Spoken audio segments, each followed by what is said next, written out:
Hello everyone, welcome to YouTube channel. जैसे कि आप सब लोगों को पता होगा, आपने न्यूज़ में सुना होगा कि इकोनॉमिक सर्वे आया है। थोड़ा शॉर्ट में जान लेते हैं इकोनॉमिक सर्वे क्या होता है एंड गवर्नमेंट ने किस सेक्टर के लिए प्रोविजन किया है। एंड उसके बाद हमारा जो मेन फोकस रहेगा वो रहेगा निफ्टी का व्यू। कल हम निफ्टी में किस तरह से ट्रेड कर सकते हैं। जैसे कि कल ही मैंने अमित जी के साथ एक वीडियो बनाया था, अमित गुल्लानी जी के साथ। ये वीडियो भी आप बिल्कुल देखिए, उन्होंने बिल्कुल डिटेल में बताया कि एफआईएस किस तरह से अपनी पोजीशन बना रहे हैं मार्केट में। एंड उन्होंने लगभग 2020 से उनके पास डेटा है, तो वो डेटा भी हमें दिखाया था कल। तो बिल्कुल ये वीडियो जाके देखिए, बिल्कुल मिस ना करें कल के बजट से पहले। एंड मैंने चैनल पे बहुत सारे लर्निंग वीडियो भी डाले। जो भी नए व्यूअर है बिल्कुल चैनल को सब्सक्राइब कर सकता है। बिल्कुल एकदम क्वालिटी कंटेंट मिलेगा आपको। टेक्नो फंडा एनालिसिस भी मिलेंगे स्टॉक के। अभी मैं फिलहाल इसलिए स्टॉक के टेक्नो फंडा एनालिसिस नहीं ला रहा हूँ 2-3 दिनों से, क्योंकि मैं बजट का वेट कर रहा हूँ, बजट में क्या होगा। उसके बाद हम हमारे जो टेक्नो फंडा एनालिसिस की वीडियो है वो स्टॉक के कंटिन्यू रहेंगे।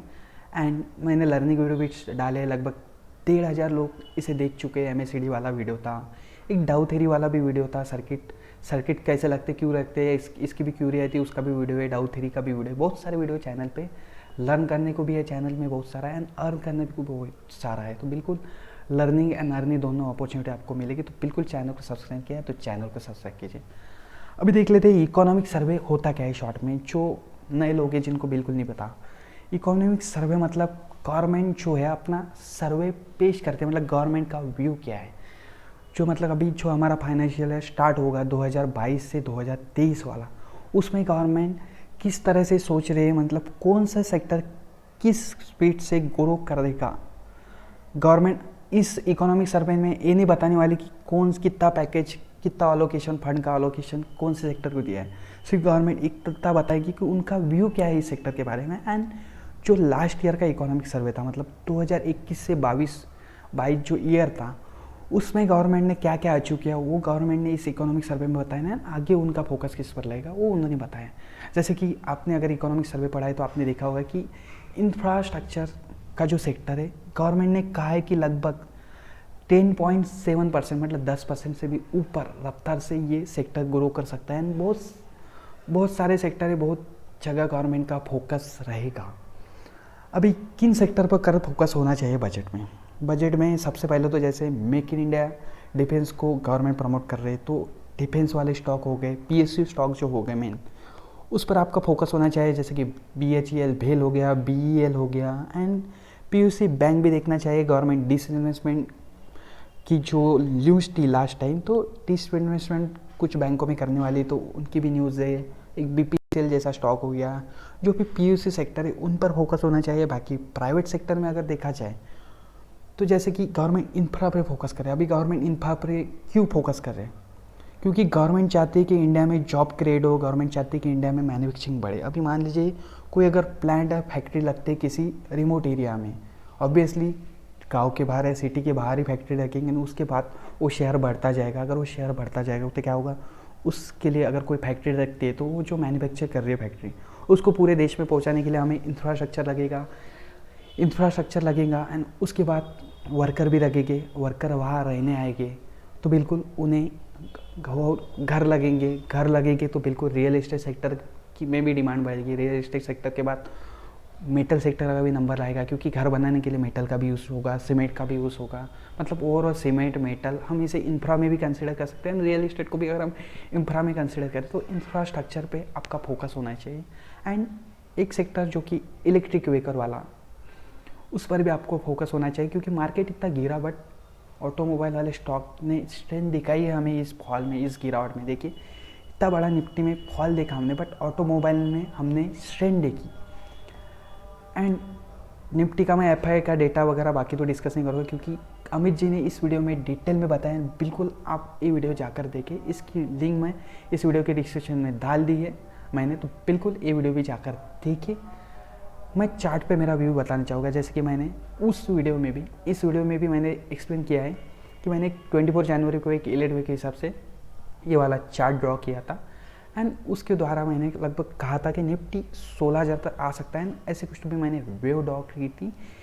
मैंने कहा था कि ABC के पैटर्न में निफ्टी जा रहा है अभी C वेव में, एंड C वेव मेरी 16,000 तक जाकर रुकनी चाहिए।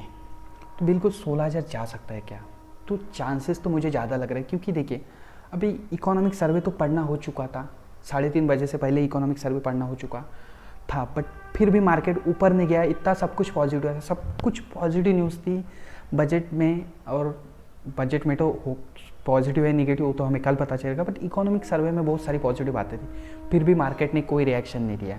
एंड अक्सर हम देखते हैं कि बहुत ज़्यादा पॉजिटिव न्यूज़ होती है तब मार्केट बढ़ता नहीं, तब मार्केट गिरता है। एंड जब बहुत ज़्यादा निगेटिव न्यूज़ होती है तब निगेटिव न्यूज़ पे मार्केट गिरता है, क्योंकि मार्केट जो है, मार्केट किस बेसिस पे चलता है, हमारा मार्केट चलता कैसे वो हमें पता होना चाहिए। क्योंकि हमारा मार्केट जो ऑलरेडी न्यूज़ आने वाली होती है, आने की पॉसिबिलिटी है, उसे ऑलरेडी प्राइस के अंदर फैक्टर इन मार्केट ऑलरेडी कर लेता है। मतलब जो भी पॉजिटिव न्यूज़ आई है इकोनॉमिक सर्वे में ऑलरेडी मार्केट को पता थी, इसलिए मार्केट इतना पंप हुआ ना। 7,500 से मार्केट निफ्टी जो है हमारा 7,500 से 18,600 तक गया। तब तो कोई पॉजिटिव न्यूज़ नहीं आ रही थी जब मार्केट ऊपर जा रहा था, सभी जगह से निगेटिव न्यूज़ आ रही थी, क्योंकि मार्केट ने निगेटिव न्यूज़ को ऑलरेडी फैक्टर इन किया था, इसलिए मार्केट निगेटिव न्यूज़ पे रिएक्ट नहीं कर रहा था, मार्केट ऊपर जा रहा था।